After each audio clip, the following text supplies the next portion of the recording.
We're back.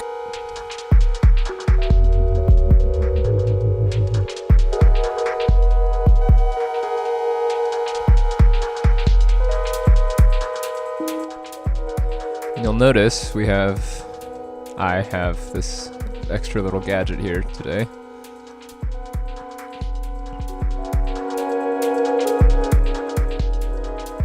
The NTS1.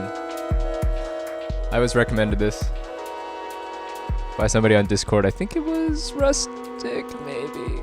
I can't remember specifically who it was, but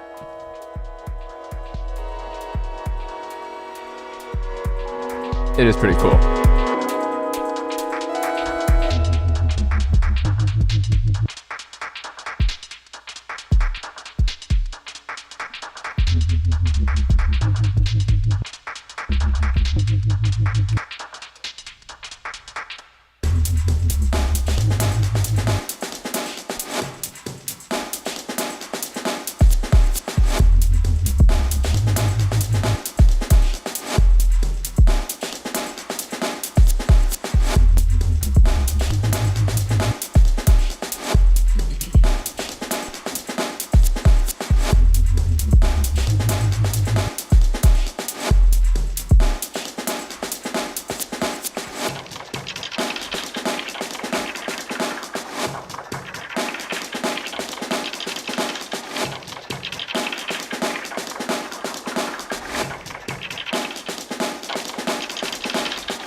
Yeah, so the NTS1 makes up for its size and price. And this isn't, by the way, going to be a review video for the NTS1 or anything like that. I picked it up a few days ago. I had to put it together, which was fun.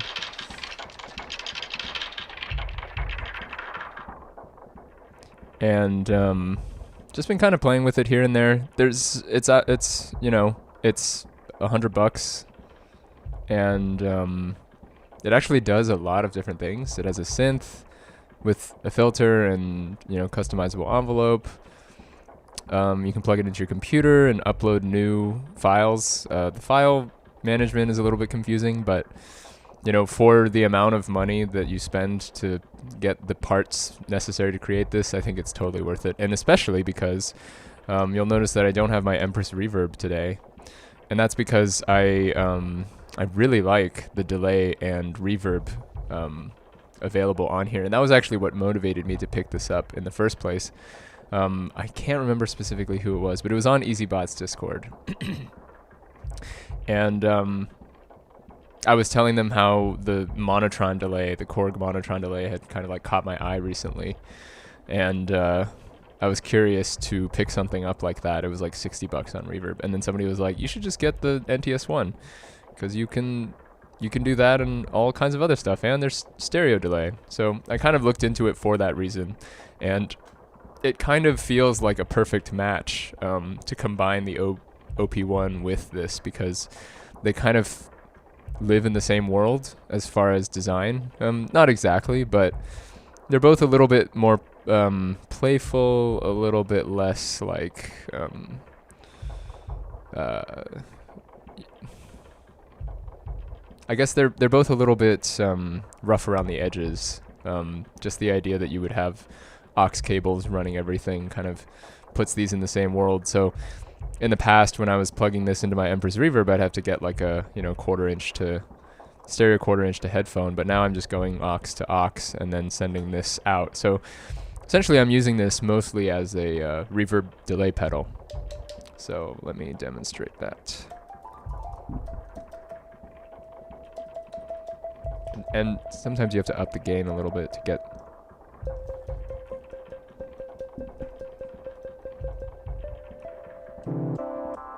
It sounds like it's being filtered. Oh, it is being filtered by my mixer.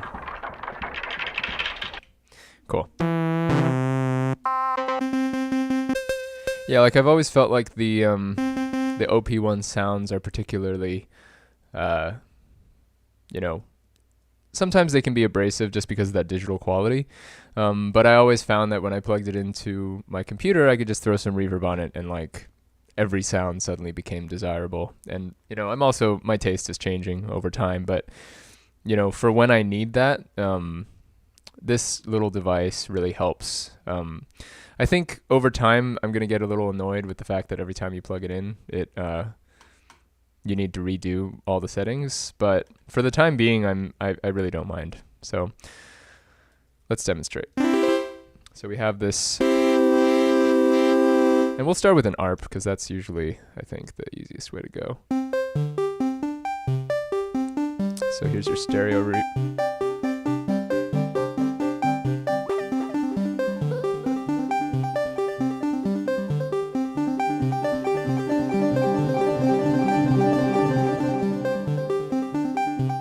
super simple.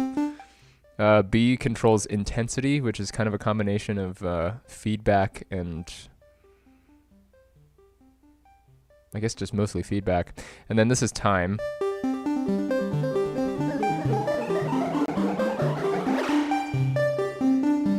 You can also do a tape-based kind of thing.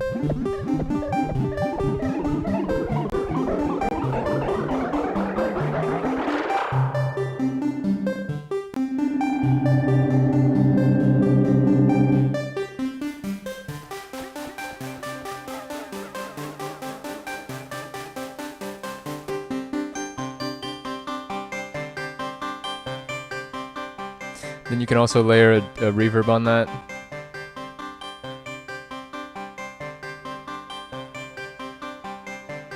And then you can control your dry wet here by holding down this to get more settings.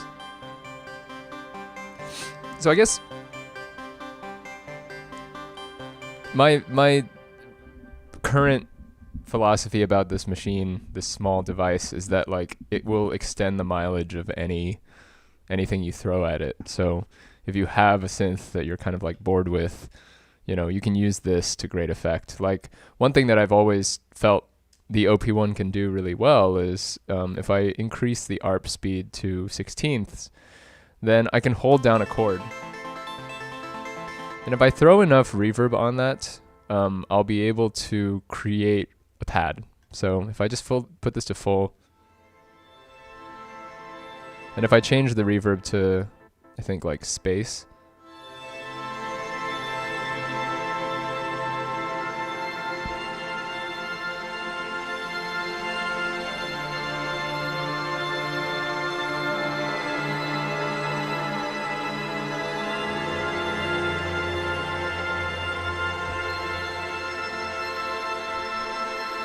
you create pads pretty quickly.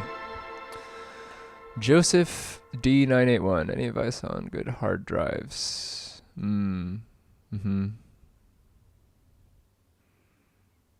still able to use them without it. Well, with Contact and with a lot of my recent VSTs, what I like to do is just get a solid state, not a solid state, what are they called? I think it's called a solid state external drive. I can show you real quick.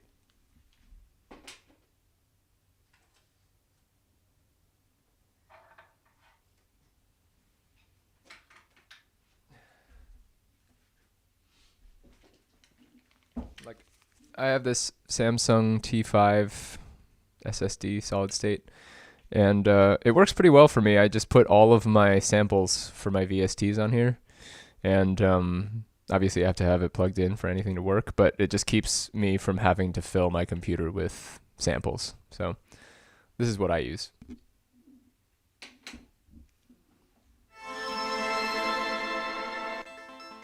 Yeah, so I've been really having some fun just building ideas with this, and what's interesting is that I kind of started this listening to like acid bass lines and trying to figure out how to recreate that sound, but there's definitely a lot more available on here, and like they have a mod section so you can have chorus and ensemble effects, which sound pretty good, honestly. So like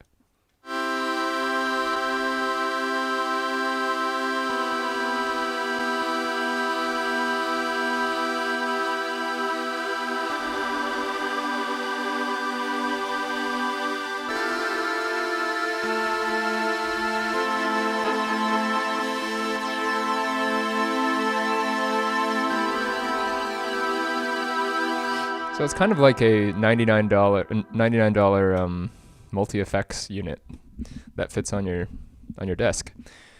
Obviously, there's no presets or anything like that, so you kind of have to dial things in, but it's really not the worst thing to have to figure out.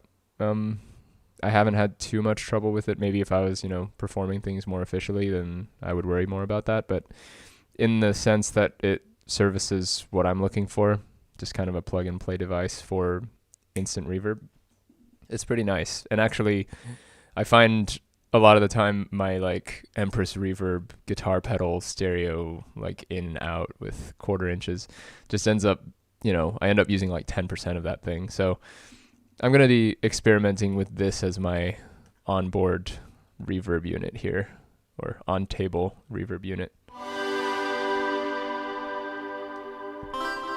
Oh, and it does have a synth on here, and the synth is really good.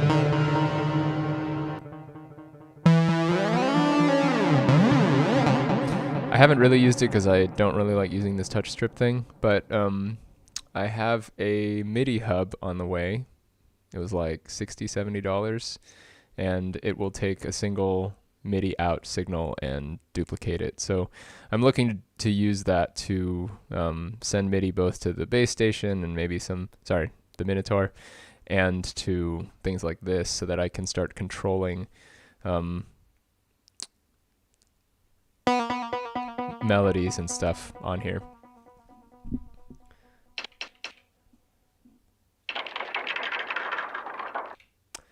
So I'm kind of just going to play around with what I have here, because what I did recently was just yesterday I was messing with this, just kind of having the OP1 as a way to ornament whatever was going on already. So let's just do that for a bit.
I'm gonna go ahead and record that real quick.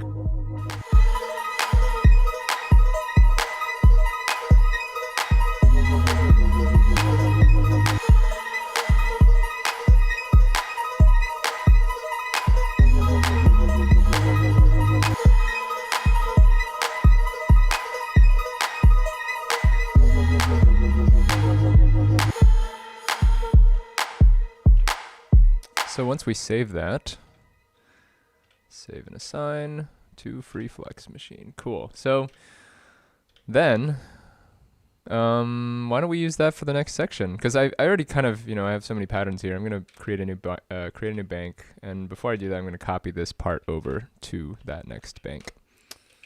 So here we are, next bank, bank 5, and we have a blank slate to start our journey of creation.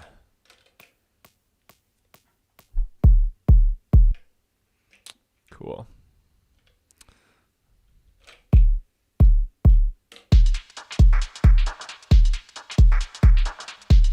And then maybe we can sub that flex machine from before in here and see how that sounds.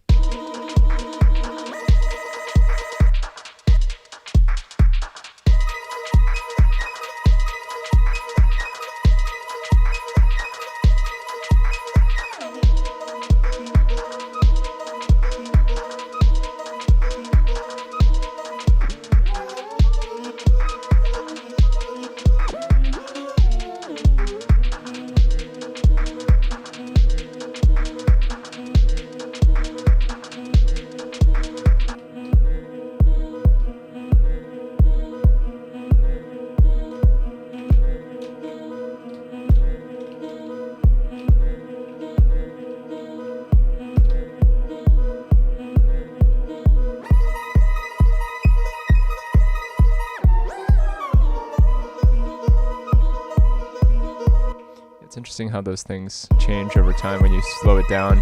You can hear the kind of inaccuracies in the time.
I made it weird.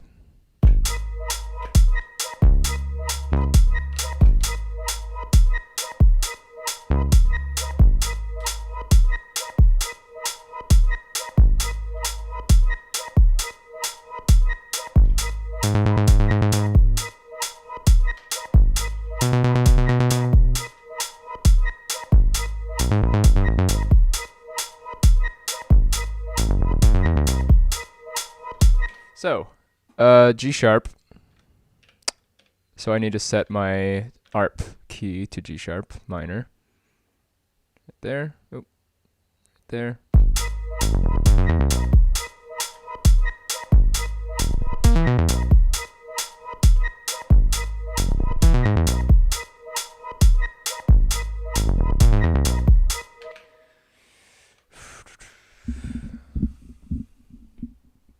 Just trying to figure out a way to get a quick bass line here.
It's interesting how you can hear the wave acting on the transposition. in case some of you are having trouble following, I have set up this track to activate this LFO, which is choosing what note is being played. But you can hear the speed of the wave, and the wave is shaped like this, so you can hear it cycling through that. My goal is to not have that happen, so I want you to not know how the pattern is formed.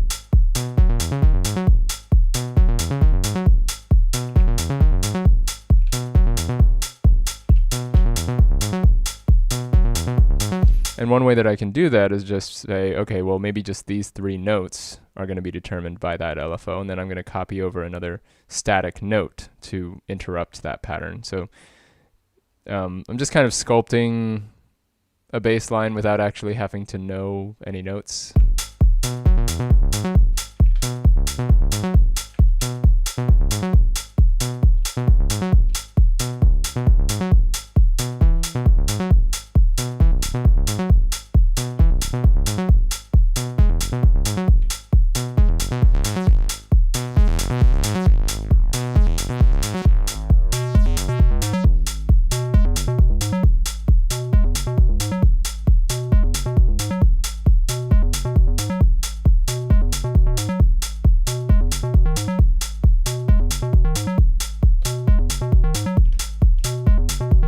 And another way that I can do this is by setting this to random, which if I have enough notes that are already decided, this will work better because then it's like slightly different every time.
Hey, Rustic. Happy Friday.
Yeah, I've been enjoying this kind of like, I don't know what this is. This kind of makes me think of like an old Bollywood movie or something.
That's pretty.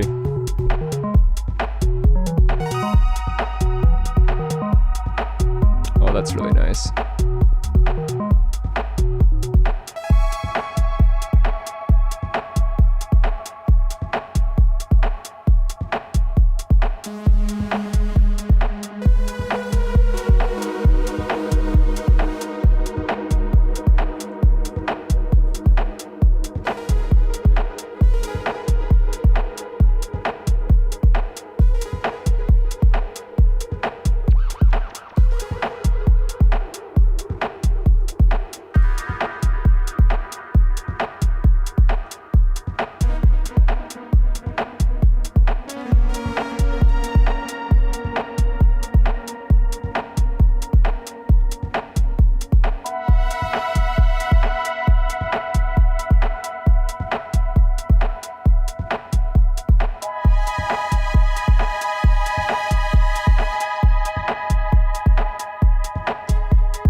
feel like this is gonna get me into trouble because I'm gonna be like, oh no, I don't know how to make hip hop beats, and then everything will be ruined again.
gotta give myself more of those little took.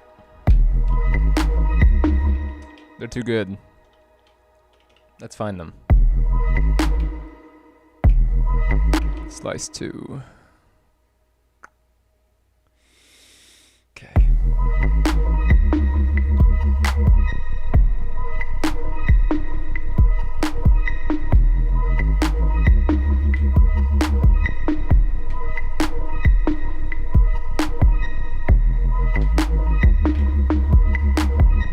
Woo! That's what I wanted.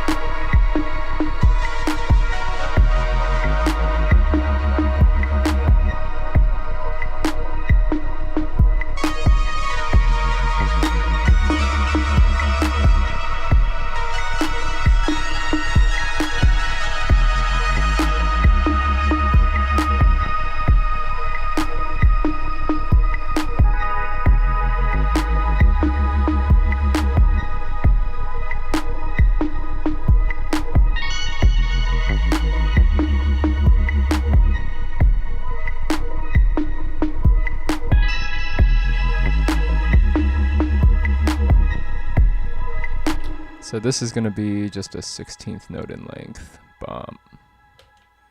Bump. Maybe a half note, or sorry, 8th note. 12.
So what I just did there was I sampled a loop that I want to use for this section, but I also am thinking ahead a little bit because I want to use this for the next section. So here we are at flex number 29. I'm going to put that in there. And then in this part, I'm going to add it.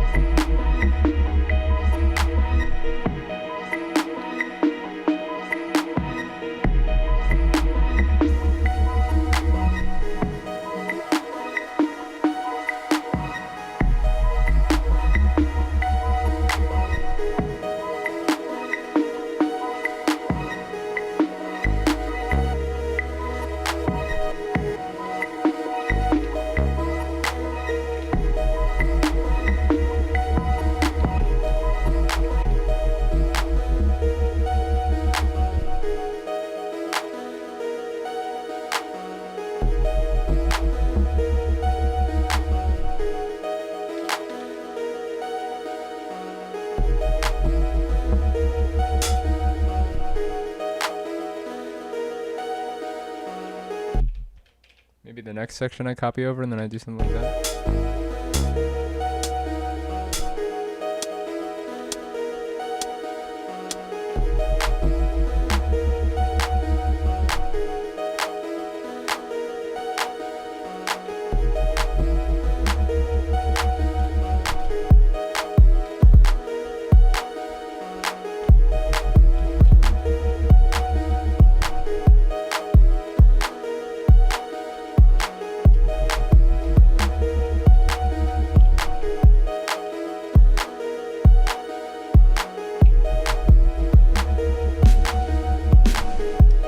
Yo, Nick.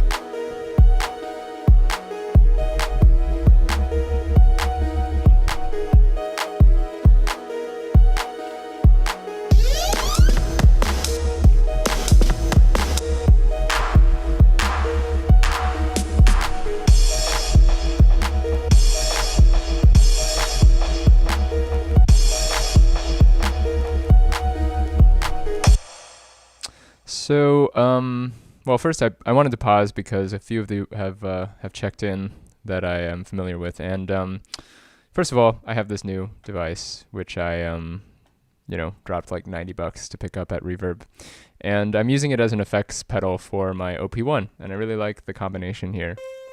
It gives me a very immediate chorus, ensemble, phase, flange, whatever.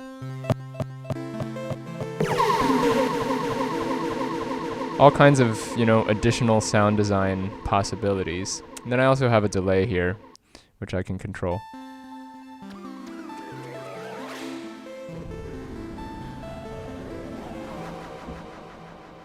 And reverb.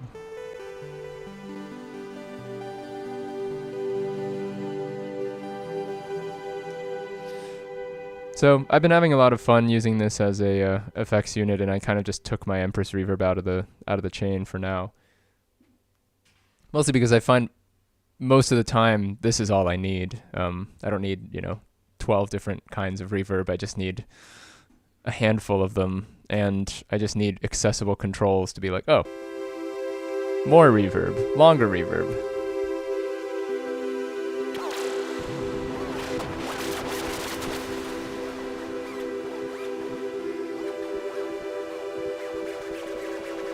And it's nice too because this is, you can download more software effects onto the onto this device. It's called the Korg NTS1. It's like $100. It sounds like a like a mini log. You can actually download mini log synth patches onto it.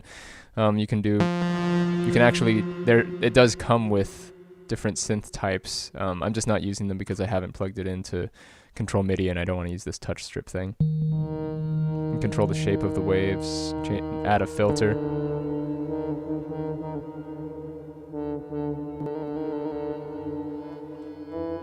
Yeah, a lot of fun little things you can do in here, but for now, I'm finding the most helpful way to use it is, the effects are like, they're pretty much like software level, it reminds me of Valhalla, honestly. There's obviously a lot less versatility with it, but it's a really nice immediate, okay, we need space reverb, increase that.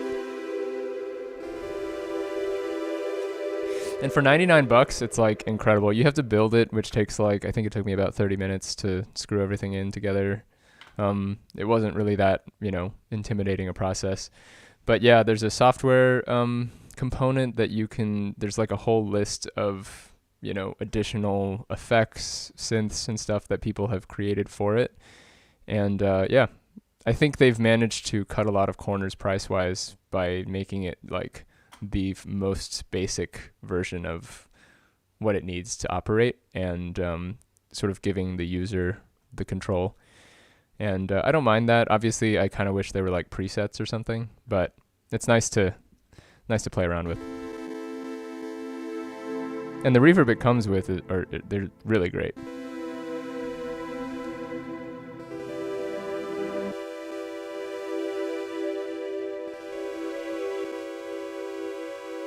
You can set the dry wet of the reverb. So you can get some pad-like effects very quickly with... So if I was to do like a quick ARP, for example, which I've tried before.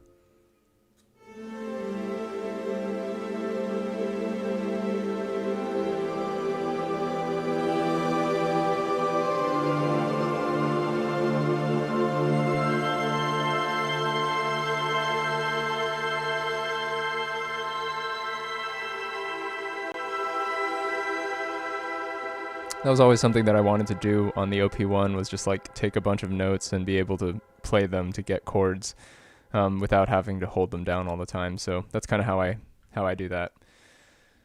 And it's probably one of my favorite Korg devices. It's quickly replacing the vocal kick has its place, but I feel like just knowing that this isn't trying to be anything more than like the bare bones, I find myself impressed with how much they can fit into this thing. Nick Addis asked a question. I don't do any cropping of the samples because I usually download loops. So I almost never use like single hit samples. If I was to make my own, I'd probably make my own loops on the computer and then, design them to my liking and then import them. But I think for the sake of just like immediacy on the Octatrack, I've pretty much resorted, like I do have a Splice subscription, but I almost entirely download loops. I almost never download the actual individual hits. That's just kind of how I like to operate.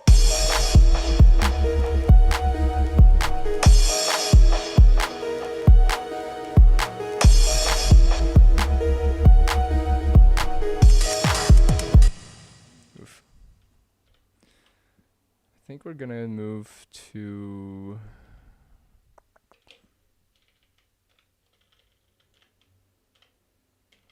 a different sample section here. Taped hinge breaks, maybe.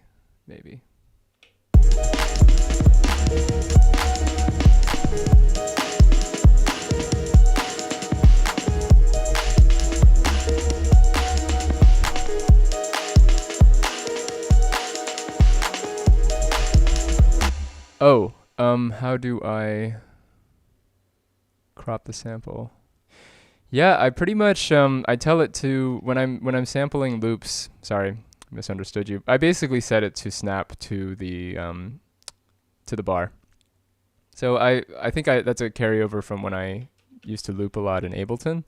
So when I hit this, I know that the next bar is going to start, and then I just kind of play it in.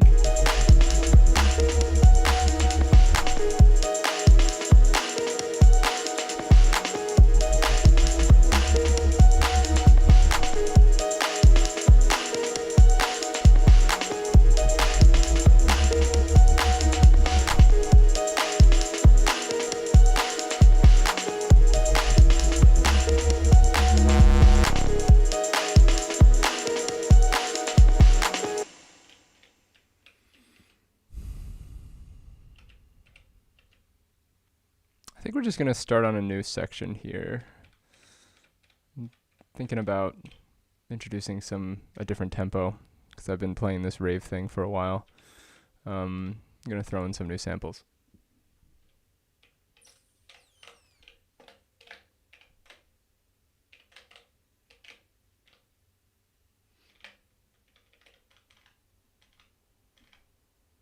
And I have so many loops here by now, like this project alone has generated like, 20 different loops at least. This is a holdover from all the iPad stuff I was doing last week.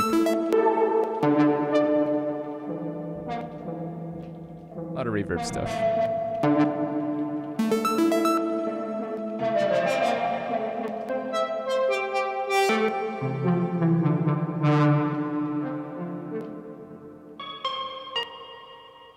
But I think I'm looking for something rhythmic.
Cool.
Cool.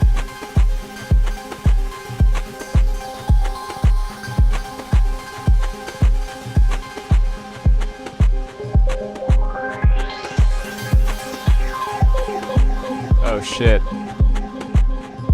Just add some filters to some delays.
kind of amazing that that ambient sound is coming, I think, from the delay here. Let's try it. Yeah.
Actually kind of into that.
I don't know what this is, but it sounds cool.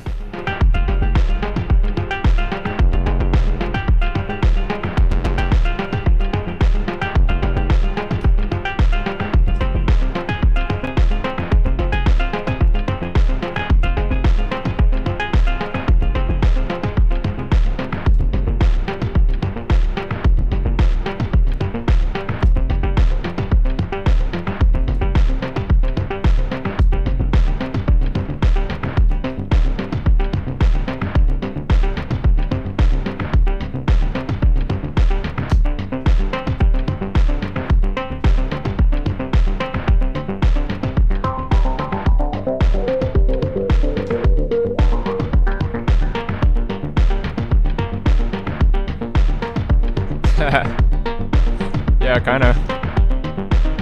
I used to listen to that Tron soundtrack a lot, actually. It was great.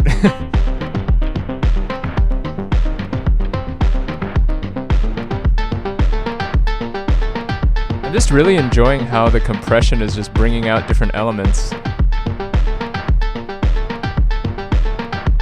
Like, one of the things that I can identify that's happening right now is there's a combination of the ARP in the OP1 that is favoring certain notes because they're like the lower notes aren't coming out here, so you're kind of getting those higher notes prioritized, and then on top of that the kick is bringing out through sidechain compression, it's sort of like prioritizing the notes in between, so you're getting some really cool rhythmic combinations. Maybe just some tiny bit of reverb.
Also kind of reminds me of like a grimier version of like Roykstop or something. If you ever listen to Roykstop, something kind of like melodic.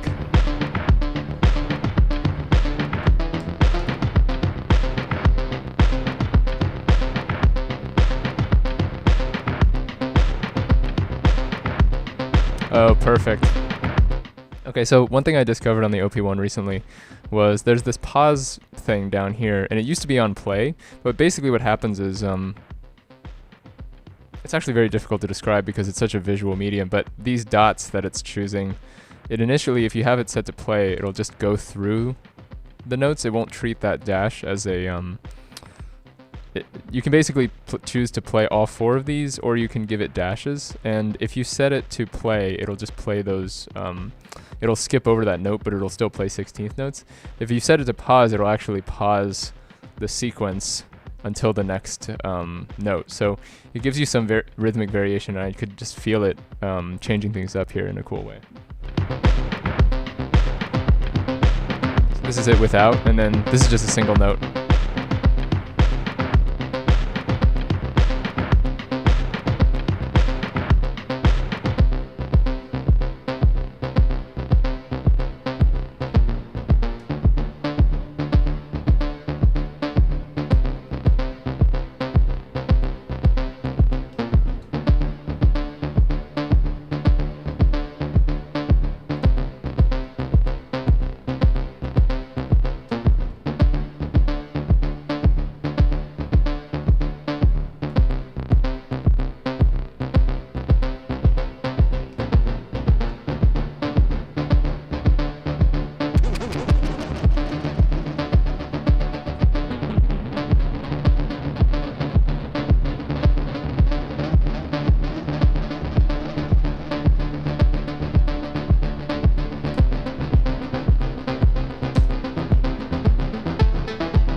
I should get.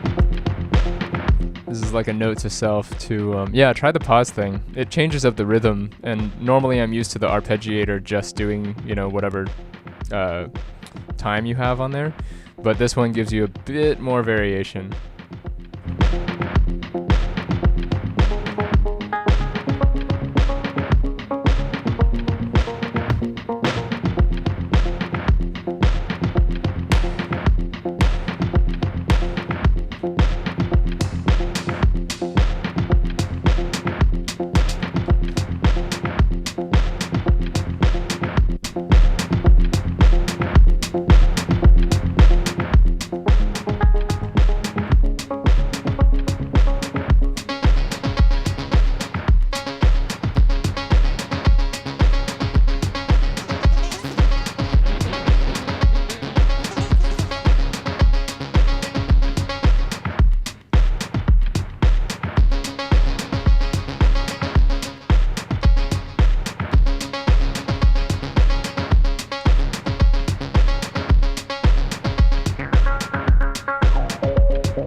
Chorus effect, nice.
Wow, that pluck.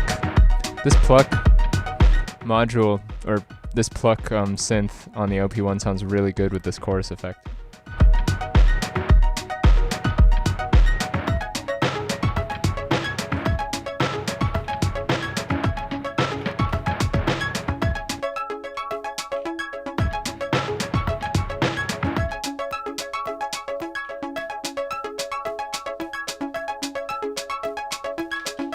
What was that rhythm again? Boom, boom, boom.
And what's interesting too about this is like I could, put an LFO on this, which would give me different notes based on what thing. So I think what I'm gonna do is I'm gonna set up a random, random's a bit too random, value. I'm gonna set up value and I'm gonna give it a very slow movement, increase the depth, and I'm gonna make it affect the release, which is something I never do.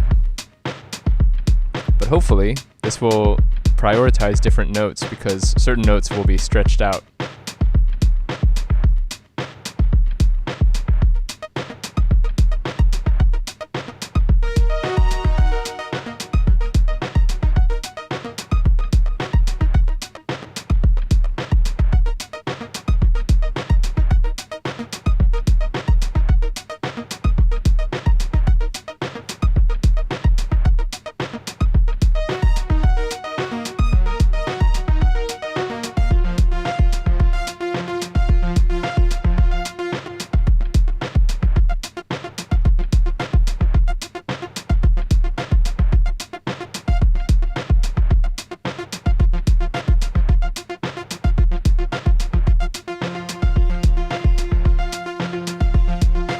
I don't think that did what I wanted it to do.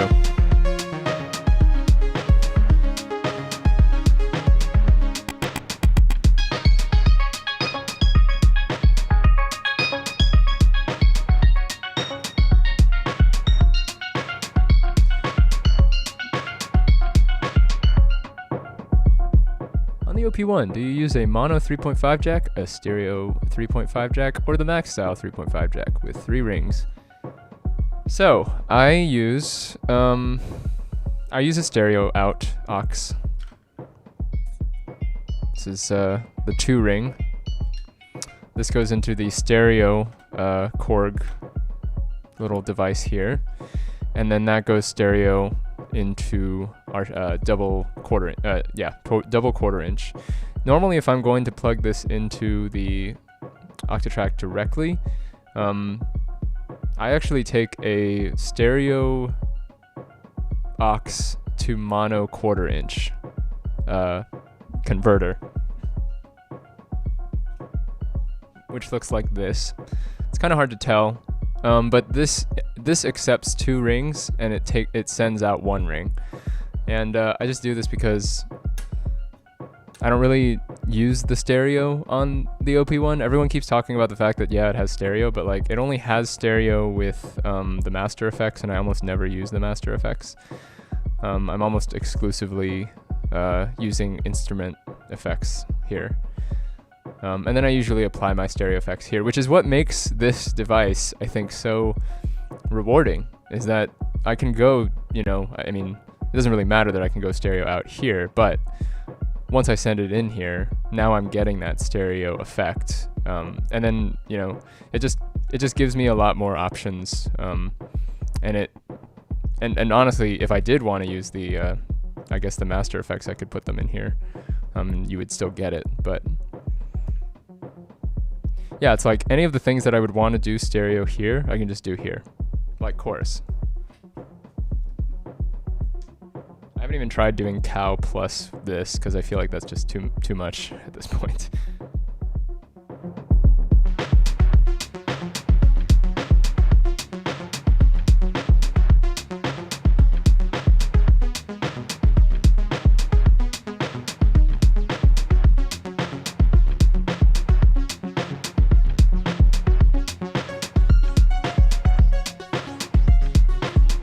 This is getting almost dangerously close to, like, what is that band called? Like Walk the Moon kind of stuff. It's like it's like the pop side of synth pop, I feel. I'm like reaching into that bag a little bit. You just need some like teen power vocals over this, and you've got like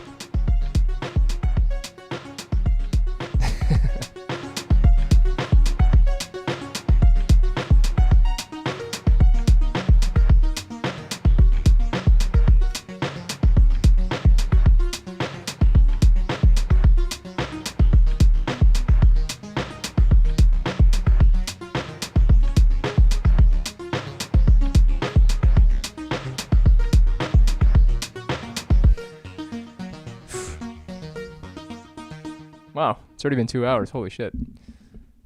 Yeah, I agree, Nick. I've tried not to be afraid of the pop.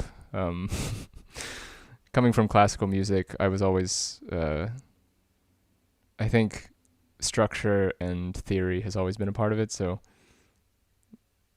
I guess I mean that to say that like classical music has always been in my mind like the pop music of an earlier age. So I think if studying music this long has taught me anything, it's just that like everything is connected and there's no point trying to avoid things because it's all music.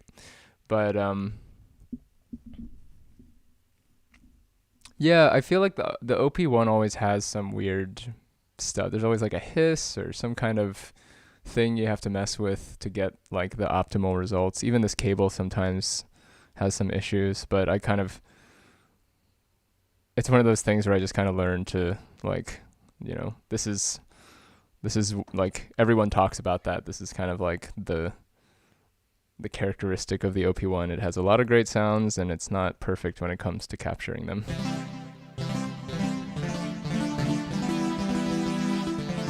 You know what would be great is if I could actually find a software tape modeler in here. I bet there is. Honestly, like almost like an RC20 type thing. That would really complete out the set. And you know what's really cool about this too? This is going to be a bit of a random rant, but the Empress Reverb, it's on the floor now because I'm using it as a stomp box like it's supposed to be. But it comes with like, 20 different reverbs and delays. And it also, talks about, hey, there's this, you can actually plug it into your computer and get all this modeling stuff out of it. That being said, I don't really feel like doing that ever. Like, I don't think I'm going to plug my, my reverb pedal into my computer and download new files onto it.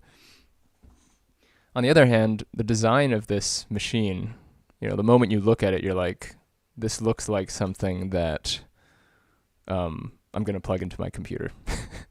Maybe that's just me, but it's like, it's way more, I think, intuitive in terms of like, it's inviting you from the moment you open the box, you get it in pieces.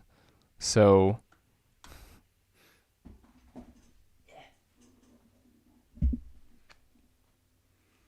my cat's hanging out with me.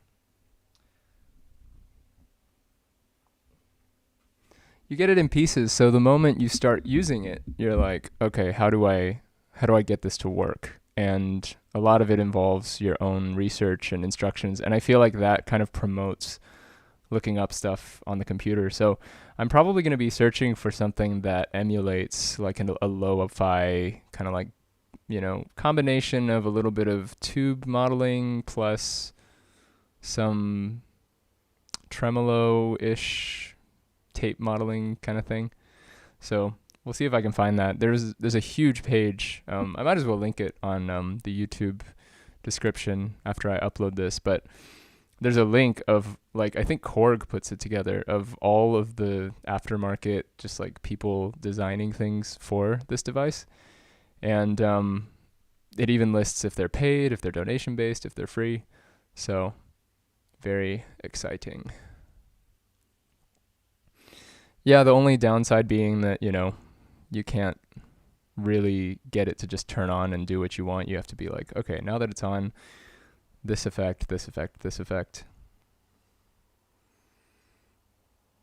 But I've always felt that the OP1 was kind of like that too. As much as it has presets and stuff, it's just like not quite as immediate as, having presets on a Minotaur or something that can just switch right to where you need.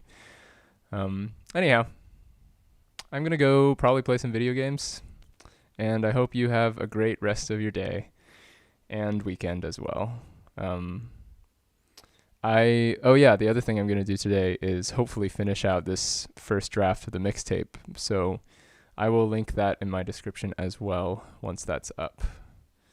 And looking forward to hear what you guys think of it. It's there are still some things I need to iron out track by track, but I have the full set from start to finish, and I played it for my friends and they really liked it. So hope you guys enjoy. Hope you enjoy your weekend, and see you on Monday afternoon. Thanks for sticking around, Nick. Cheers.